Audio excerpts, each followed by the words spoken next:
Welcome to the third webinar in our series, the Barts 900 series, as we look at various aspects of Bart's heritage looking up to the 900th anniversary in 2023.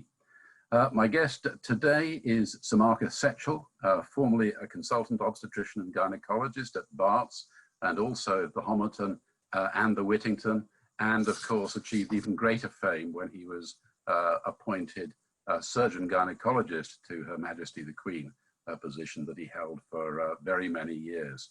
A former graduate, of course, of Barts and Cambridge during his undergraduate years, and we share a common experience, don't we, Marcus? Because at one stage you edited the Barts Journal and you initiated the idea of interviewing all the new consultants who came along, so that when I followed you as editor of the Barts Journal some 10 years later, I interviewed you, but I guess you don't remember much of that occasion. Well, Robert, thank you for that kind introduction. But no, I'm afraid I don't remember you interviewing me as a new consultant 45 years ago. But I might like to see what you wrote sometime, please. Anyway, but I do remember is interviewing you in the St. Pancras Hotel to see if you might be prepared to take over chairmanship of the Friends of the Great Hall, if elected. And I want to publicly thank you for stepping up and taking over the job of what is now chair of the Friends of Bart's Heritage. And I knew then that you were the right man for the right job, and that has been very clearly demonstrated. And without a doubt, you and I wouldn't be sitting here today, zooming all over the world on a remote interview from the comforts of our own homes without the skills and drive of you and the Friends Committee. I wonder if I might interrupt, because I do need to say a big thank you. Talking of the Friends of Bart's Heritage, of which you were once chairman, and I now hold that position, as you say, but to thank everybody who's watching for their donations. As you know, we make these webinars free of charge, but nevertheless, we do need regular funding to assist the aims of Bart's Heritage. So thank you to those many people who've seen fit to make a donation. It is all very welcome. And of course, let's not forget that, as you'll have seen in the recent email that we circulated, we've now begun to see tangible evidence of the restoration of the North Wing. There's a tower erected in the corner of the Great Hall, and specialists are undergoing paint conservation work in that corner of the ceiling where the penetrating damp has become all too obvious in the last year or two. So we're beginning to see small beginnings of the restoration project. But over to you, Marcus. The session is going to follow the usual pattern. We're going to chat for a little while. We're going to field questions from our audience. If you do want to post a question, do simply click the chat button at the bottom of your screen there, type in your question, and we'll attempt to cover off as many as we can during our relatively short time together. So Marcus, we're going to be talking about all matters royal in connection with Barts down the last 900 years. And I suppose it kicked off with Ray here, didn't it? Tell us a bit about that. Indeed. Okay, over to business. Royal Barts, babies and doctors. Firstly, right from the birth of Bart's Hospital in the Priory in 1123, its existence and survival have been interlinked with kings and queens. And secondly, the succession of the monarchy is dependent on them having babies. And that was and is dependent on the maternity care that was available and practiced at the time of their lives. And that was dependent on the doctors and midwives and nurses.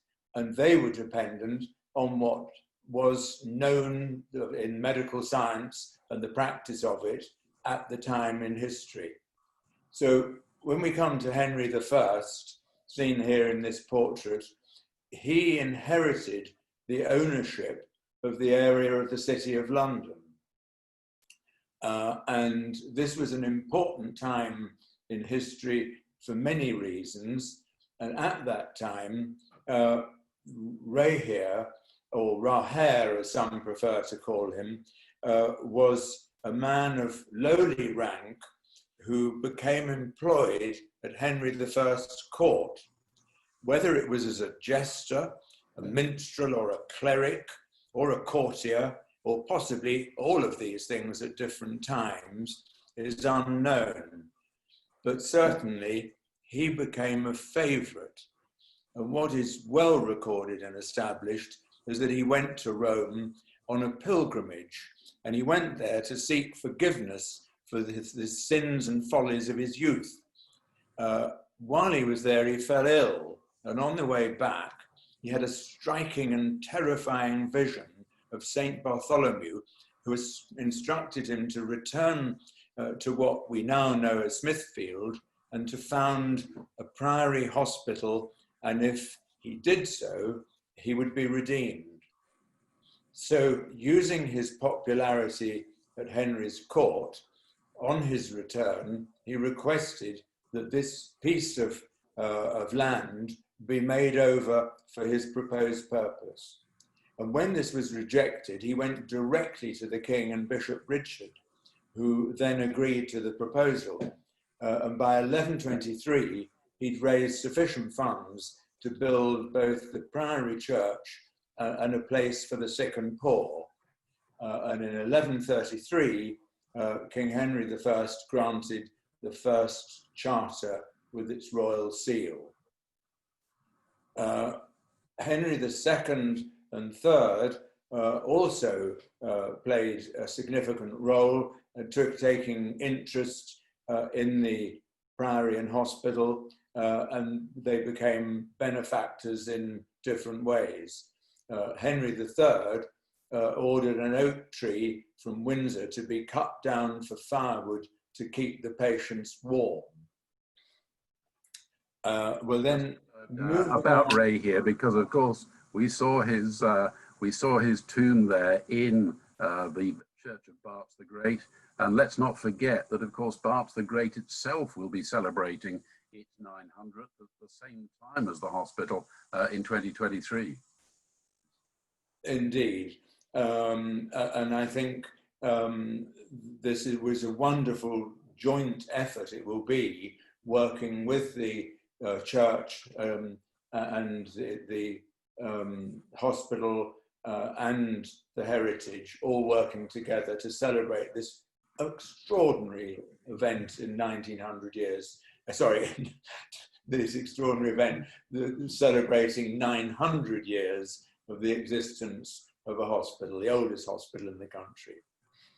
Well, let's jump a few hundred years now, as we're allowed to do in a presentation of this sort. And we see a pattern developing here, because we've had Henry I, II, III, and we're now going to go straight to Henry VIII, an enormously important character in the history of Barts, and of course in the history of royal babies, because with his famous 6 wives, he had, his wives at least had something of a tumultuous obstetric history, didn't they? So tell us a little bit about Henry VIII. Sure. Well, yes, I mean, his reign was marked by great turmoils, both in religion, marriage, and all, a lot of that keyed by succession of the monarchy. And his actions in dissolution of the monasteries closed both the priory church and the hospital as a result of disestablishment of the Catholic Church. And it was as a result of public protests that 6 years later he relented and agreed to reopen the hospital, for which he issued a new and renewed royal charter. His wife, his first wife, Catherine, of course, was the widow of his brother, Arthur. And Arthur and Catherine had both contracted a fever from which Arthur died, but she survived. Soon after the marriage, she had a miscarriage and then gave birth to a boy, Henry, who died at 2 months of age. Then a daughter was born, Mary, who subsequently became queen for 5 years when she was married to Philip II of Spain. Then, following that, Catherine of Aragon had 3 further pregnancy losses, so a total of 6 pregnancies with 1 live birth and divorce after 24 years. Do we know why she had that sort of obstetric history, Marcus? I mean, it's a long time ago. It was probably par for the course. General health was less good. Medical advice was based on herbs and plants, but really with extremely little science. And so it was almost certainly was pretty usual. But one of the interesting things is that the only way that we really have much knowledge about pregnancy and its care and its success and its failures is because of the documentation kept from kings and queens. Ordinary folk went through all sorts of trials and tribulations, but we don't really have any, no confidential inquiries then to tell you what really was happening to the population. So to Anne Boleyn. Yes, he secretly married Anne Boleyn before his divorce had been finalized. And she became pregnant straight away. And this was to the delight of astrologers and physicians who all promised a boy, whereupon, in fact, Elizabeth was born in 1533 at the Palace of Placentia in Greenwich. I only learned that name recently, but I believe that is what the Palace of Greenwich was called at the time. She, of course, didn't please his Henry for very long. Before long, he was fed up with her, and he had her, of course, and she was beheaded. And 11 days after her execution, he married Jane Seymour. Keen to start a pregnancy, they went on a pilgrimage to the shrine of Thomas à Becket, a place of fertility miracles. And on arrival, poor Henry learned of the death of his illegitimate son, Henry. But nevertheless, 6 months later, Jane became pregnant, to much public rejoice. And 5 months later, labour began. It lasted 2 days and 3 nights. An old boss of mine, Donald Fraser, used to say, "Never let the sun set twice on labour." But that was commonplace at the time. And a boy, Edward, was born, who, of course, later became king at the age of 9, but died by the time he was 15. Jane Seymour, however, became unwell, and 11 days after the birth, she had a massive hemorrhage and died. So there, Henry's first 3 wives, 11 pregnancies, 3 living children, and the subsequent 3 wives never producing any further children. Yeah, certainly torrid times for obstetricians there, Marcus. Let's turn our attention now away from the royal family just for a moment, and let's talk about another immensely important historical figure around about that sort of time in Bart's history. Of course, William Harvey, who discovered the blood circulated rather than ebbed and flowed, which was the previous theory, I think. Tell us about Harvey as a famous man of Bart's. Harvey, like me, was not just a famous man of Bart's. He also attended King's College, Cambridge, and then he went on to study in Padua, which was the top place to go to study medicine at that time. And he was a physician at Barts from 1609 to 1643, and during some of that time was physician to James I, and of course, as you say, was responsible for the really world-shattering discovery of the circulation of the blood.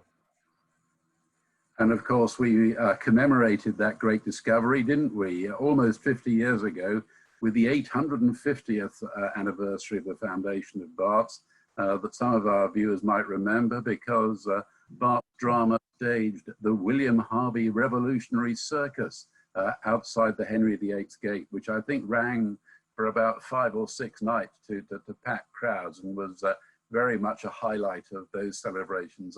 I wonder whether we'll see anything similar to that in 3 years' time. But certainly that's all for the future. Okay, back to obstetrics again, and next up it's Queen Anne.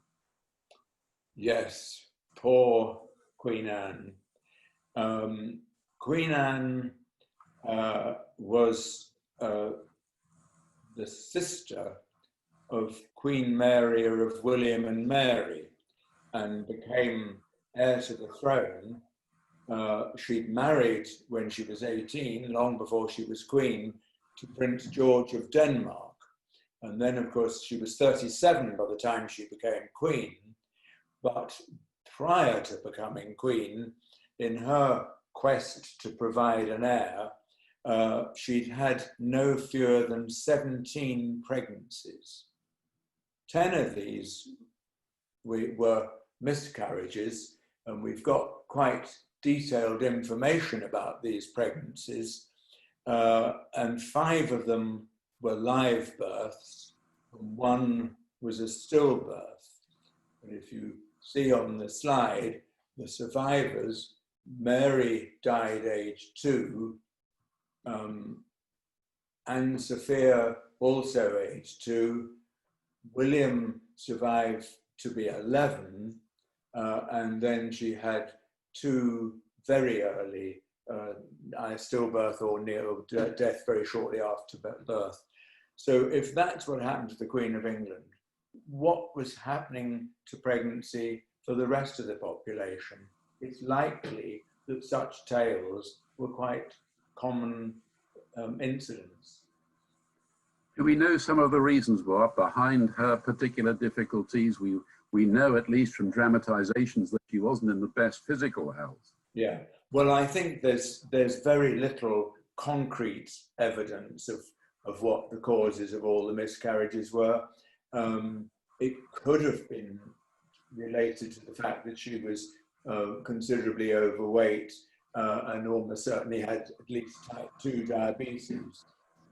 But the other ones, the early neonatal deaths and the deaths aged 2 and 11, are really, we don't have any information at all. But we do know that infant mortality was very high at that time as well. And that's part of the reason why people had such large families, to ensure that some were surviving. Okay, we'll turn our attention now to another famous Barts man, John Abernethy. No, we're not going to just mention, I suppose, Prince William of Gloucester. Just a few words about William. Well, that was the surviving son of Queen Anne, who would have continued the succession line, but died so young. And it's a rather nice, pleasing portrait, but we don't really know anything about him as a young man and his life. Okay, John Abernethy now this is the man who is credited with, I think, with the foundation of the medical college. Yes, I think that is so.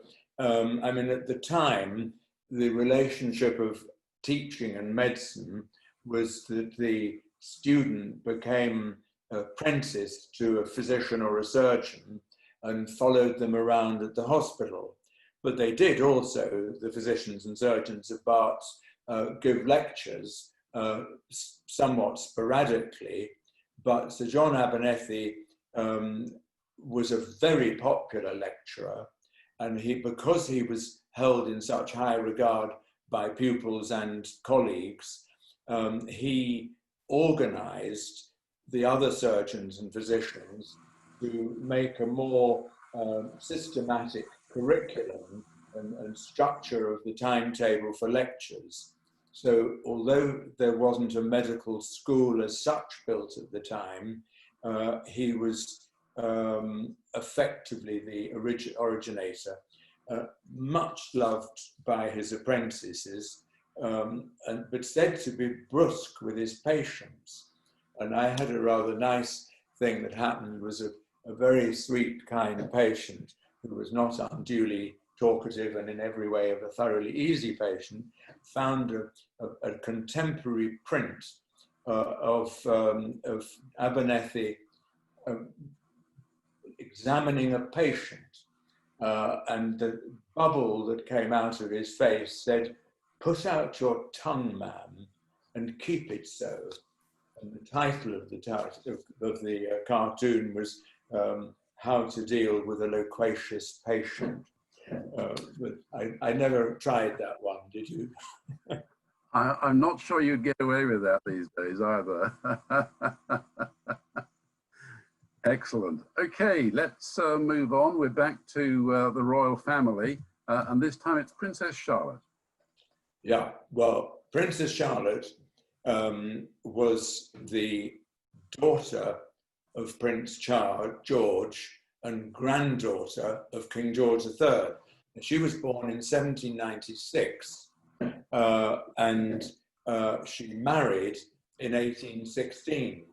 Her family had been keen to marry her off to another Saxe-Coburg prince, but she didn't take to him. And then they introduced her to Prince Leopold, and they married in 1816.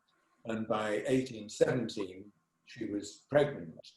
And by that time, she was living in a palace in Esher known as Claremont.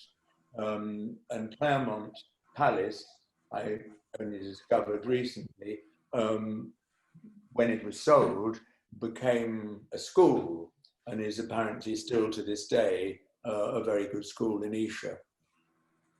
But poor Princess Charlotte and her pregnancy, she chose, or probably chosen for her, a physician accoucheur called Richard Croft. And Richard Croft was a highly popular private obstetrician of the age, and he had married the daughter of his former teacher, Thomas Denman. And Thomas Denman had twin daughters, and one twin married Richard Croft, and the other married an obstetrician who Croft took to be his assistant during the management of this pregnancy.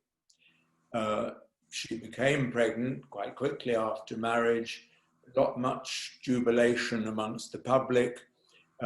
She wasn't terribly well during the pregnancy, and there is good documentation that she had so-called bloodletting, which was done with leeches several times during the pregnancy, and generally didn't feel very well.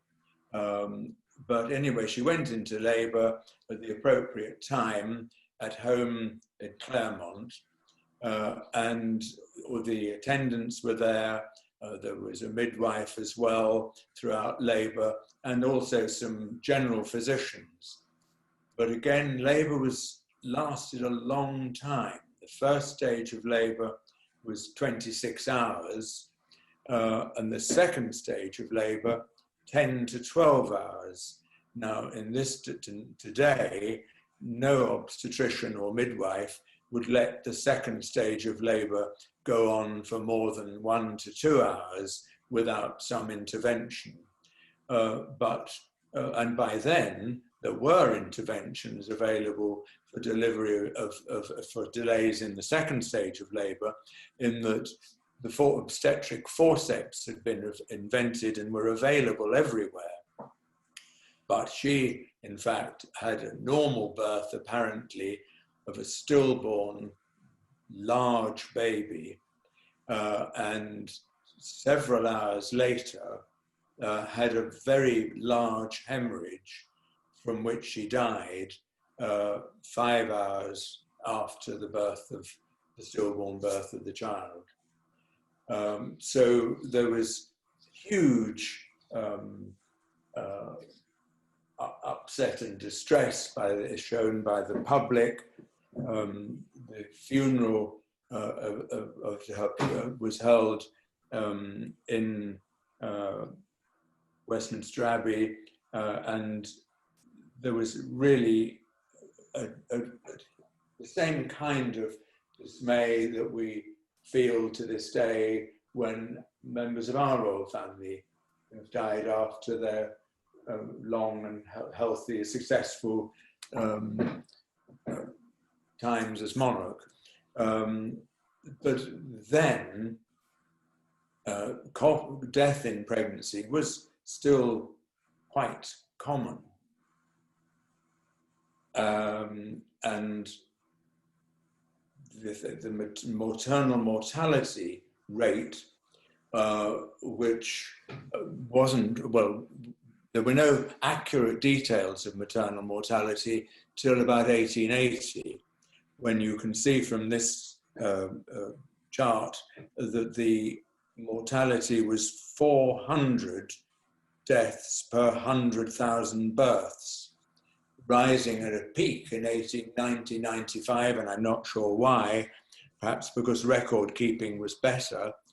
And the maternal mortality rate really remained pretty high until blood transfusion became freely available in the 1920s, and then by the late 1930s and 40s, caesarean section was a very successful operation with a low mortality, and you see that it's dropped today to being less than 10 per 100,000 births.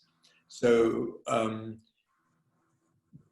that maternal mortality was probably just as common in the population at large as the tragedy that happened to Princess Charlotte.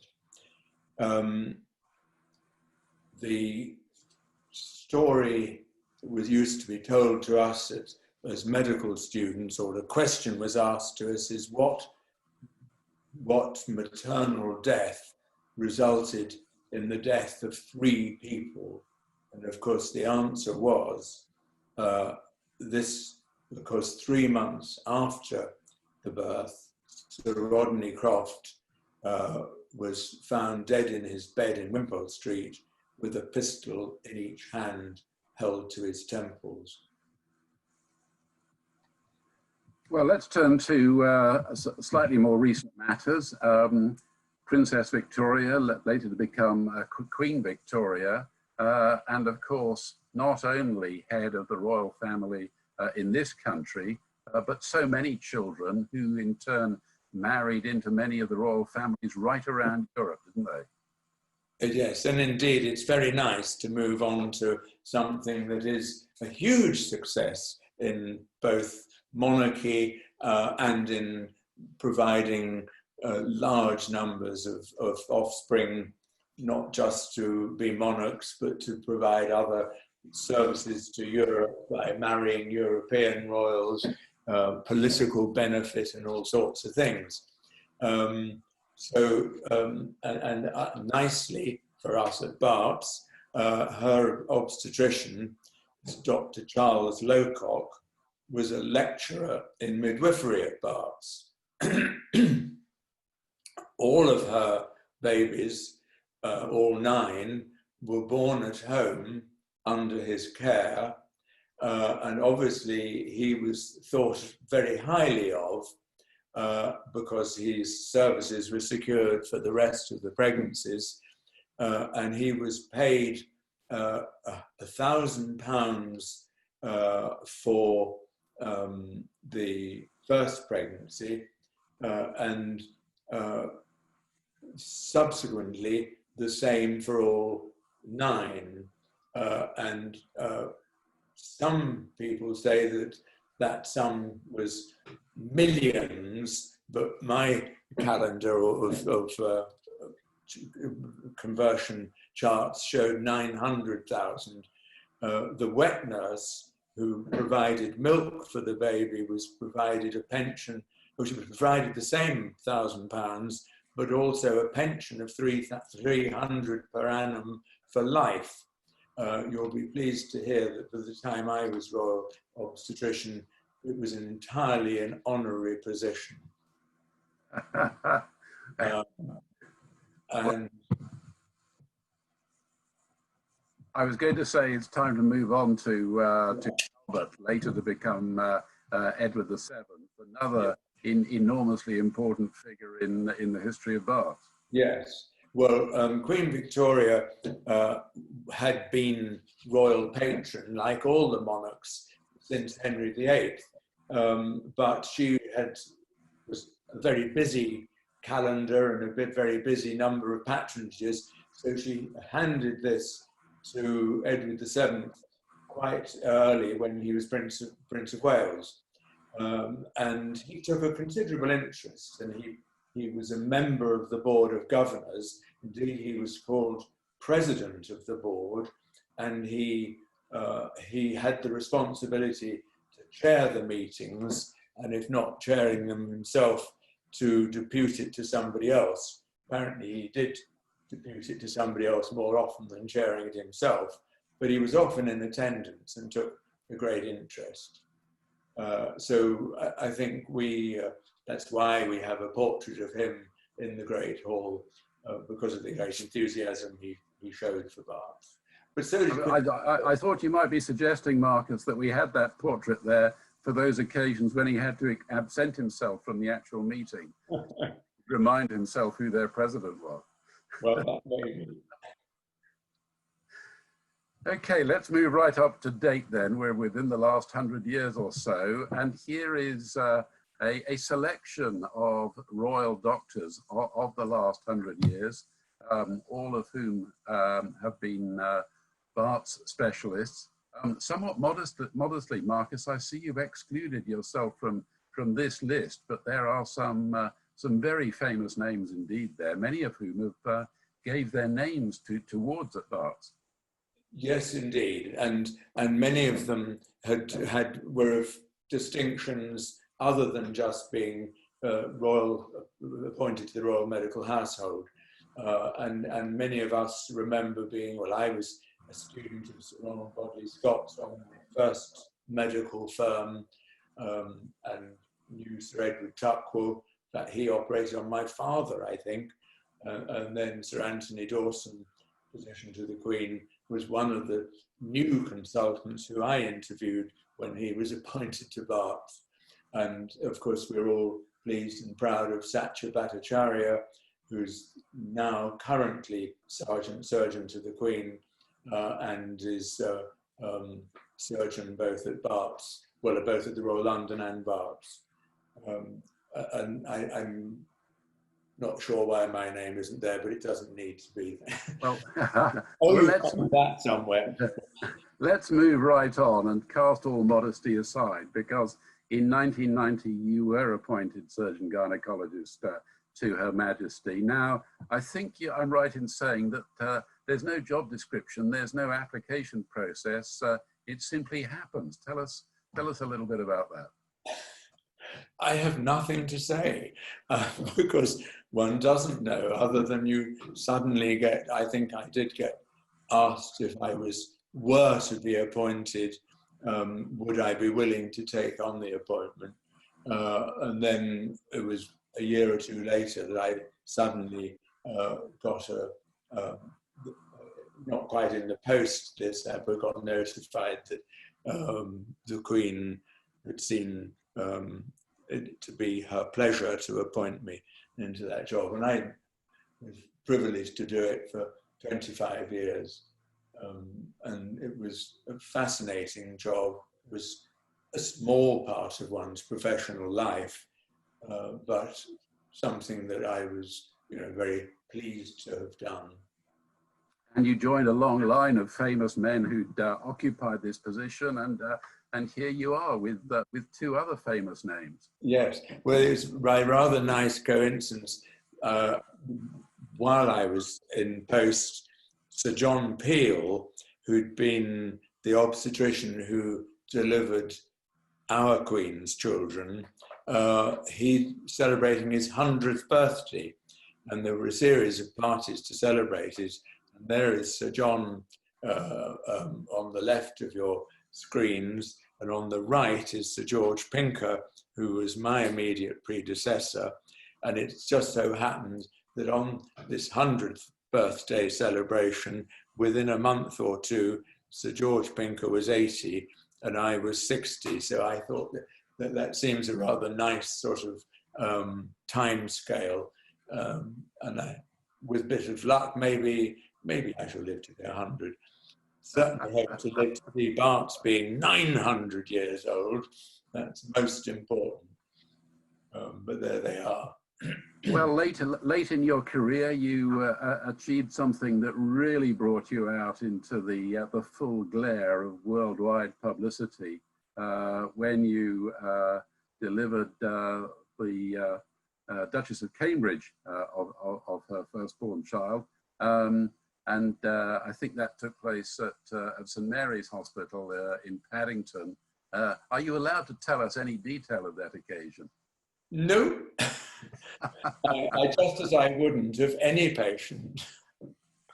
But no, it was, I mean, so much is known of the scenario of the hospital being surrounded by hundreds of television cameras and photographers for weeks before.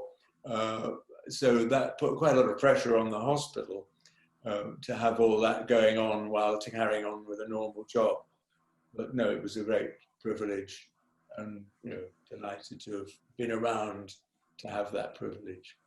And quite a climax to a glittering career, I'm sure, Marcus. Marcus, we've had to wrap things up there. It's been a fascinating session. 900 years of royal babies, royal doctors, and royal Barts. And any one of the stories that you've shared with us tonight, I feel sure could have merited a webinar session of its very own. So thank you so much for that. But before we say farewell, any parting words from you? Well, just thank you, Robert. Thank you, all of the friends, all of the Heritage Trust who are doing such a terrific job to get this campaign that the Friends started to make it a reality. And over to you. Thank you, one and all, for your attention. Thank you to Sir Marcus Setchell for his wisdom and expertise during this session. And until our next webinar next month, goodbye to you all.